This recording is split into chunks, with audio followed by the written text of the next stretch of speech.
नींद से जाग जाइए। खाना खाया है, सबने पेट भरा हुआ है। शुरुआत करते हैं संजीवनी वेलफेयर सोसाइटी से। 2024 में जब डॉक्टर कमलेन त्यागी सर का मेरे पास पहली बार फ़ोन आया कि ऐसे एक कॉन्फ्रेंस में चल रहा है और ये आयुष की कॉन्फ्रेंस है, तो मैं इतना खुश हुआ क्योंकि मैं बहुत दिनों से कुछ आयुर्वेद, यूनानी और इन सब चीज़ों से कनेक्ट होना चाह रहा था। क्योंकि हैं जी, हाँ, ओके। तो मैंने जब आयुष को सुना कि मतलब 2014 में हमारे माननीय प्रधानमंत्री जी ने आयुष का एक डिपार्टमेंट बना दिया, मिनिस्ट्री बना दी, तो मैंने सोचा कि हम लोगों को शायद एक बार फिर से समेट दिया गया। क्योंकि पूरी दुनिया के अंदर ऑल्टरनेटिव थेरेपीज़ आपको मालूम है कितनी है? मोर देन 300 ऑल्टरनेटिव थेरेपीज़ हैं। हर कंट्री की अपनी अपनी एक थेरेपीज़ हैं और कई कंट्रियों में तो कई थेरेपीज़ हैं। तो सिर्फ आयुष जो है वो आयुर्वेद, योगा, नेचुरोपैथी, यूनानी, सिद्धा और होम्योपैथी पे सीमित नहीं रहना चाहिए। ये एक बहुत लंबा वर्ड होना चाहिए और ऑलरेडी हो गया है। अगर आप लोगों को शायद ना मालूम हो तो जो लेह की एक पद्धति है वो भी आयुष के अंदर ऑलरेडी इंटीग्रेटेड है। है ना? तो ये भी इंटीग्रेट हो, ऐसी धीरे धीरे अभी होती चली जाएंगी। आप देखना अगले 2-3 सालों के अंदर ही इस आयुष वर्ड का नाम जो है बहुत लंबा नाम हो जाएगा। नाउ हम इतने सारे लोग यहाँ पे बैठे हैं, सब लोगों ने म्याज भी सुना सर से, मैम से न्यूट्रास्यूटिकल्स की बात करी, आयुर्वेद की बहुत सारे हैं और यूनानी के भी हैं, सिद्धा नज़र नहीं आ रहे। तो हमारा पर्पज़ होना चाहिए कि हम इंटीग्रेट हों तो सब एक साथ हों। ये 5 ही उंगलियां हैं, लेकिन अभी 5 उंगलियां ना ये फैली हुई हैं। तो जब भी कभी फैले हुए हाथ से किसी को थप्पड़ मारना हो ना तो शायद उतनी ज़ोर से ना लगे। ऐसे करेंगे तो बहुत ज़ोर से लगेगा और घूसा बन जाएगा तो फिर तो बात ये अलग है। ठीक है? तो बहुत सारे लोगों को कन्फ्यूजन ये होती है कि आखिर इनका मतलब क्या है, क्यों ऐसे अलग अलग चीज़ें हैं। हमारी बातें तो एक ही हैं, मतलब कर्म तो सबके अच्छे करने चाहिए, हर एक पे लिखा है, लेकिन डिफरेंस क्या है। तो जब मेरे पास कोई पेशेंट आता है वो कहता है कि डॉक्टर साहब मुझे क्या आयुर्वेद भी लेना चाहिए, तो मैं क्यों मना करूँगा। ऐसी आयुर्वेद को भी होम्योपैथी के लिए मना नहीं करना चाहिए, लेकिन हम लोगों में आदत है यार वो क्यों ले रहे हो, यही लो। तो देखिए नेचुरल बहुत सारे पेशेंट आकर के मुझसे पूछते हैं कि आखिर इसका मतलब क्या है। तो देखिए सबसे पहले शुरुआत करते हैं योगा एंड नेचुरोपैथी से। तो जब भी कभी एक डॉक्टर के पास कोई एक मरीज आया, अरे वाह, जब भी कभी एक डॉक्टर के पास एक मरीज आया और उसने पूछा कि मेरे को ये बीमारी हो रही है, अब आप डॉक्टर साहब क्या लूँ, तो उस डॉक्टर ने क्या करा, पेड़ से पत्ते तोड़े और डायरेक्ट उस मरीज को दे दिए। ये क्या था कि सीधा डायरेक्ट नेचर से लिया और डायरेक्ट ही नेचर से पेशेंट को दे दिया। ये हुई नेचुरोपैथी। जो आपने नेचर से लिया, नेचर के वैसे ही आपने दे दिया। जैसे भी हल्दी की बात है, नेचर से आई हमने दे दिया, ये तो नेचुरोपैथी हो गई। आयुर्वेद क्या है? आयुर्वेद ने कहा कि नहीं यार, ये पत्तियां जो है ना इनको थोड़ा उबाला जाए, इसको कुछ मिक्स करा जाए, एक छोटा सा काढ़ा बनाया जाए और फिर उसके बाद उसको दिया जाए। ऐसे होता है ना आयुर्वेद में। तो ये हो गई आयुर्वेद। एक दूसरे सज्जन आए, उसने कहा कि नहीं इन हर्ब्स को ड्राई कर लो, फिर मिक्सचर बनाओ, फिर कुछ दो, फिर एक काढ़ा बनाओ। ये हो गई यूनानी पद्धति शायद, मतलब क्योंकि मैं पूरी तरह नहीं जानता। एक बंदा आया, उसने कहा कि नहीं यार सिर्फ ये 4-5 पौधे नहीं हैं, इनके अंदर कुछ और भी मिलाना पड़ेगा, कुछ माइन्यूट डोजेज में है। जैसे कुछ पत्तियाँ ली, कुछ जड़ें ली और कुछ बीज ली।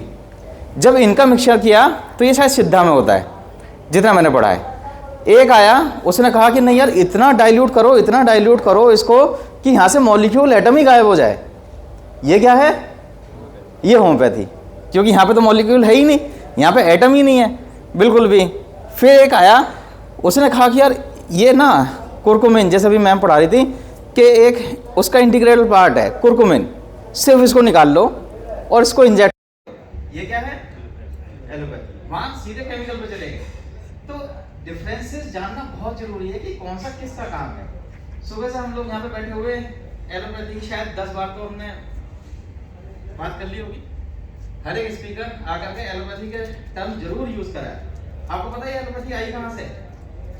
कोई जानता है एलोपैथी टर्म किसने दी है? डॉक्टर हैनीमैन ने, जो होम्योपैथी के जन्मदाता थे। Next slide. जो डॉक्टर हैनीमैन सर थे, इन्होंने ही एलोपैथिक टर्म दी है। इससे पहले एलोपैथिक टर्म थी नहीं। क्यों? क्योंकि ये ग्रेट साइंटिस्ट भी थे, एक केमिस्ट भी थे और एक अच्छे ज्ञाता तो थे, और इनको बहुत सारी लैंग्वेज का ज्ञान था।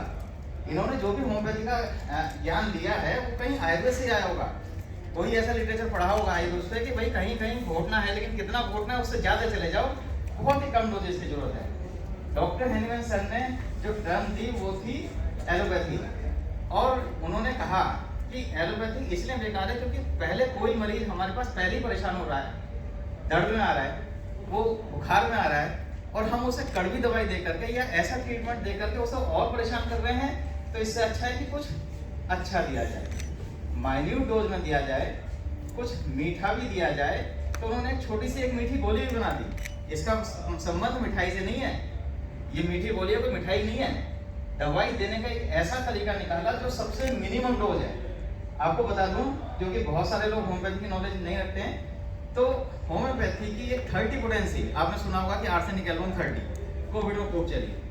एक 30 पोटेंसी में पता है कितना डाइल्यूशन होता है? मतलब 3 स्विमिंग पूल का पानी और उसमें आर्सेनिक एल्बम के क्रूड फॉर्म की एक drop, that is equivalent to, मतलब उस ड्रॉप को कहां ढूंढोगे?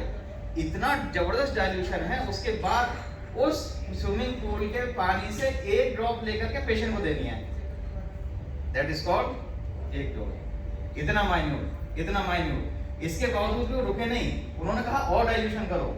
अगर आप डाइल्यूशन तक जाओगे तो इसी डोज को तकरीबन 200 स्विमिंग पूल के बराबर कर दो। ये सीएम पोटेंसी है।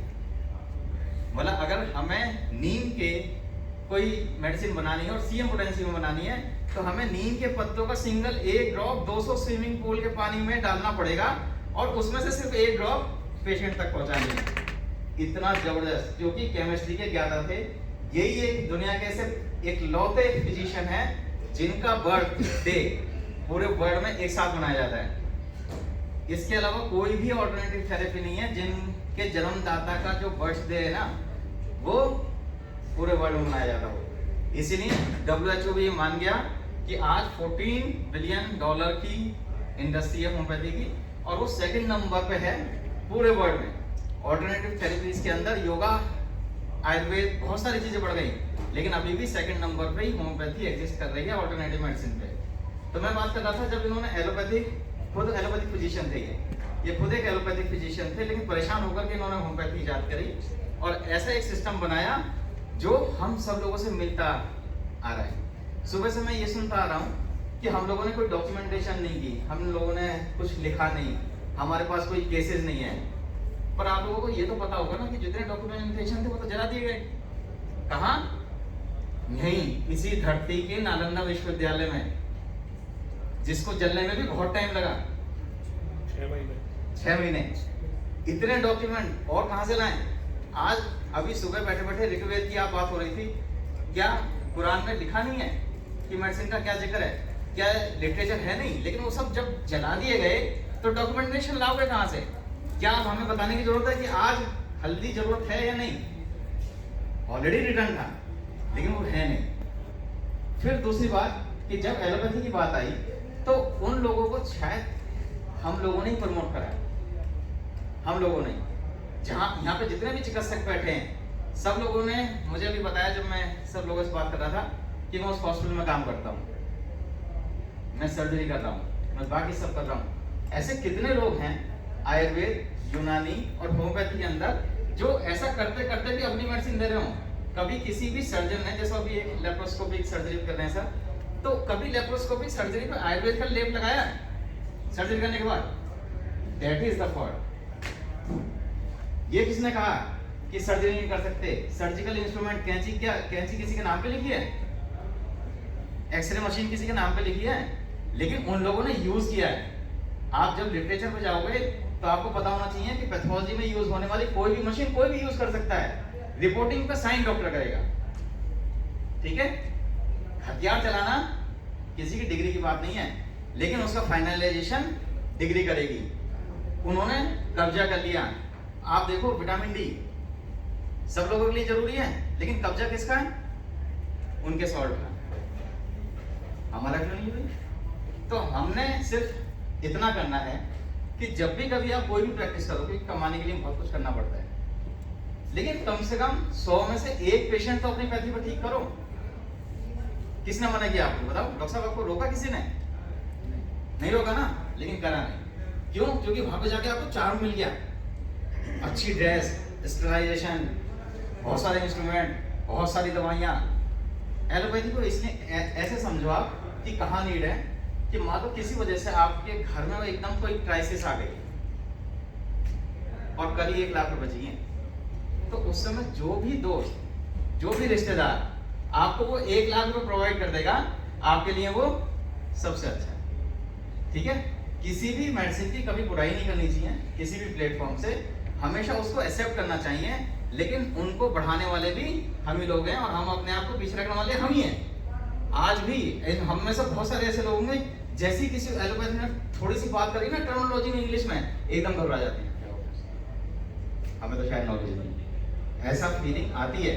मैंने देखा है अपने स्टूडेंट्स को, तो मैं सब कुछ बताता हूँ। मैं डॉक्टर्स को बताना चाहता हूँ कि जो हमारे पास है ना, जब मेरे पास आप हमारी ओपीडी में आकर के देखो, मैक्सिमम एलोपैथ्स के ही बच्चे और एलोपैथिक डॉक्टर्स हैं जो अपनी दवाई होम्योपैथिक लेने आते हैं। उनको इलाज चाहिए, उनको पता है कि हमारी मेडिसिन के साइड इफेक्ट हैं, सब आते हैं, सब अपने बच्चों को लेके आते हैं कि यार हमें बताया कि उससे ठीक नहीं होगा, एंटीबायोटिक से तुम करो।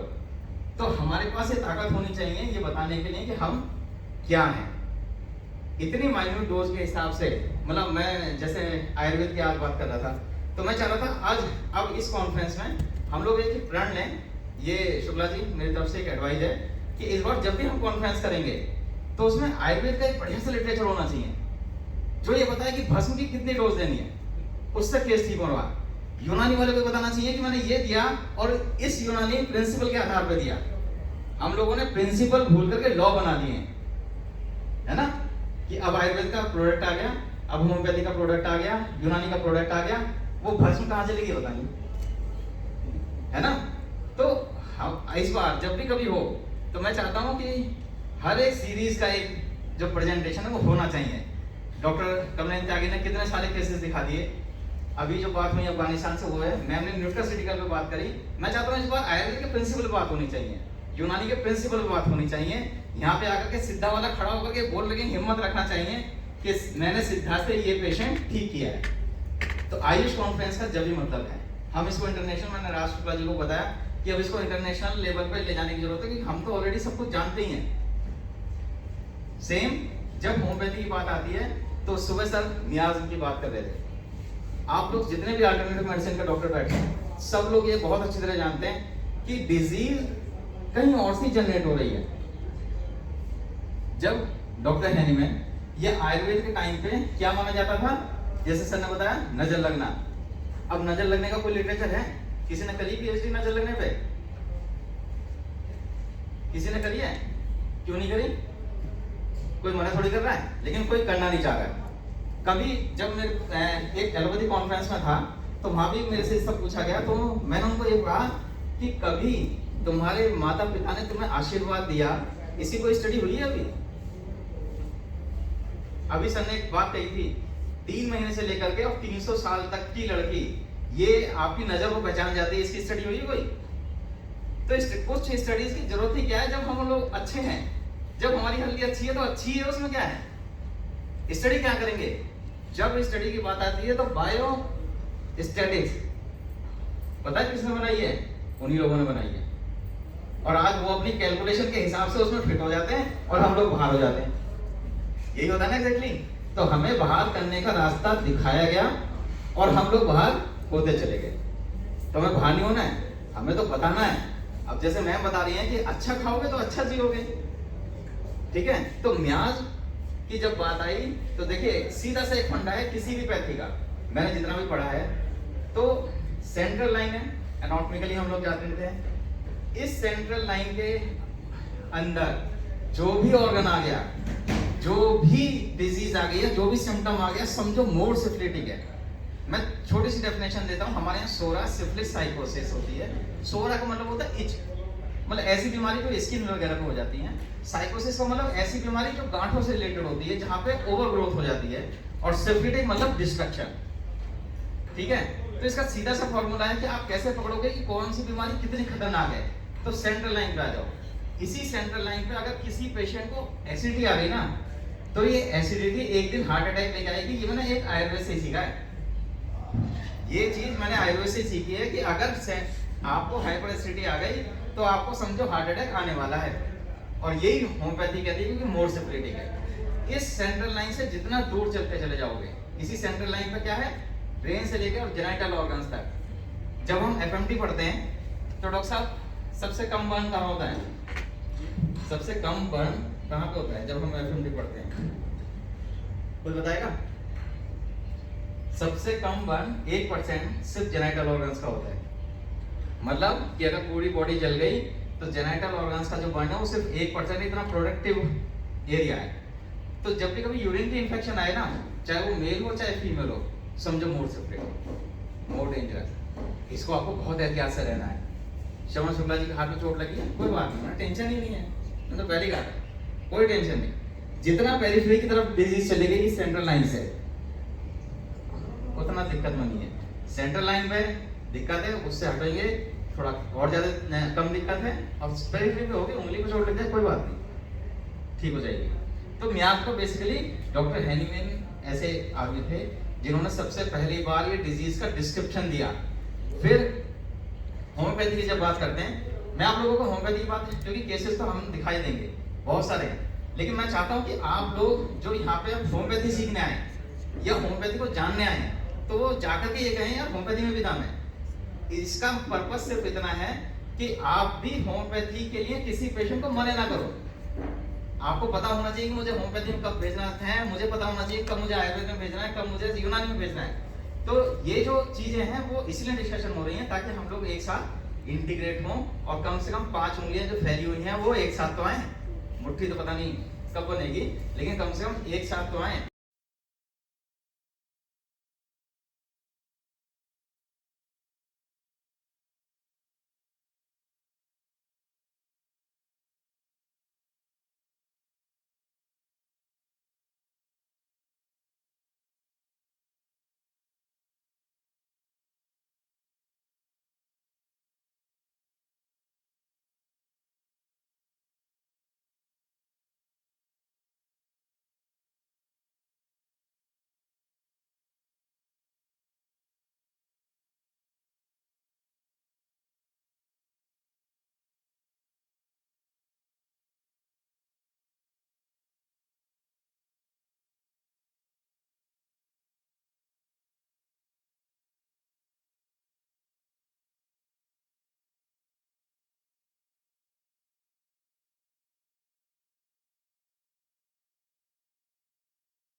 अभी तो हम लोग शायद कर भी नहीं पा रहे हैं। अभी तो हम लोग सिर्फ इसी बात में लगे हैं कि हम अपनी आयुर्वेद को बचा लें, होम्योपैथ को बचा लें, अपनी यूनानी को बचा लें। अभी तो हम इसी बात में प्रिस्क्रिप्शन क्यों दिखाऊं? हाँ, अपना प्रिस्क्रिप्शन क्यों दिखाऊं मैं, या दूसरे के पास क्यों भेज दूं मैं, वहाँ बेइज्जती हो जाएगी। मालूम भाई अपने पास पर्चा लेके आया, फिर तुम कह रहे थे हाँ नहीं जमा करना था। हाँ, यही गड़बड़ सर। जब तक हम लोग अपना नेटवर्क नहीं बनाएंगे उनकी तरह स्ट्रॉन्ग, तब तक हम लोग आगे नहीं बढ़ पाएंगे। तो मेरी बस यही रिक्वेस्ट है शुक्ला जी से कि अगली बार जब हम मिलें एक साथ, तो यहाँ पे हर एक पैथी का एक प्रेजेंटेशन उस पैथी के हिसाब से होना चाहिए। जैसे आज मैंने कार्सिनोसिन बताई, सर ने कार्सिनोसिन बताई, तो हमने बताया कि होम्योपैथी का क्या इम्पैक्ट हो सकता है। ऐसे ही मुझे ये जानने का शौक है कि यार भस्म क्या कर सकती है ना। तो वो चीज आनी चाहिए। जब तक हम वो लोग नहीं सीखेंगे, सिद्धा वाले कोई है ही नहीं, और कोई है ही नहीं। बाकी एक्यूपंक्चर एक्यूपंक्चर तो सब लोग इसमें ही आने वाले हैं। ऑल्टरनेटिव मेडिसिन में 300 से ज्यादा ऑल्टरनेटिव मेडिसिन है। मैं जब चाइना के अंदर गया था ट्रेडिशनल मेडिसिन की कॉन्फ्रेंस में, तो इंडिया से होम्योपैथी के अंदर सिर्फ 2 लोग गए थे, मैं और डॉक्टर हीरा अग्रवाल। मैंने वहाँ पहली बार जाकर के देखा कि इतनी सारी ट्रेडिशनल मेडिसिन है। आप जाके देखोगे चाइना में, वहाँ पे एलोपैथी के हॉस्पिटल्स बहुत कम है। उन्होंने आने नहीं दिया। उनकी जो अपनी मसाजेस हैं, जो अपने ऑयल्स हैं, इतना उन्होंने प्रमोट कर रखा है कि आप वहाँ पे कुछ कर ही नहीं सकते। अगर आपको हेडेक होगा ना, तो आपको वही मसाज लेनी है। उसके हॉस्पिटल सर जी, चाइना ने फेसबुक मेटा को नहीं आन दिया, यूट्यूब व्हाट्सएप नहीं आन दिया, सब अपना बनाया, सब अपना बनाया। उसने अपने मेडिकल सिस्टम को आज भी वैसे ही जीवित रखा है। और उसको जिसको आज हम एलोपैथी बना ना, वहाँ पे सिर्फ इमरजेंसी के लिए हैं। मैं और डॉक्टर हीरा अग्रवाल 7 दिन चाइना में रहे, और हमें ढूंढते मर गए कि कोई मैक्स जैसा हॉस्पिटल दिखे, एक भी नहीं दिखा। बस हम लोग अभी जो डॉक्टर साहब ने बात की कि हम तो यही छुपाने में लगे, तेरे पास ना चला जाए, मेरे पास ना चला जाए। अच्छा डॉक्टर साहब मुजफ्फरनगर में इतना बढ़िया काम कर रहे हैं, यार मैं भी देखूंगा कोई, यार हम अपने ही कर लेंगे। हम लोग इंटीग्रेट नहीं होना चाहते हैं। हम तो ये चाहते हैं कि हमारे यहीं सब कुछ हो जाए, हमारे यहीं आयुर्वेद आ जाए, हमारे यहीं सब कुछ हो जाए। सेंटर बनने चाहिए। मैम को अगर लगता है कि अगर उनके यहाँ पे कोई ऐसा है जो होम्योपैथी से कनेक्ट हो सकता है, सांपों के सपनों का ठीक हो सकता है, तो वो दीपक शर्मा के पास भेजे, डॉक्टर त्यागी के पास भेजे। हमें कोई लगता है कि न्यूट्रिशन की जरूरत है, तो मैम के पास भेजे। ठीक है ना, सारे काम हम नहीं कर सकते, तो हमारा काम थोड़ी है। लेकिन बीइंग ए फिजिशियन हम लोगों को आगे आना ही पड़ेगा। जब तक आगे नहीं आएंगे, तब तक हम लोग सिर्फ इसी दायरे में सीमित रह जाएंगे। Thank you. और किसी को कोई क्वेश्चन? थैंक यू भाई, थैंक यू डॉक्टर।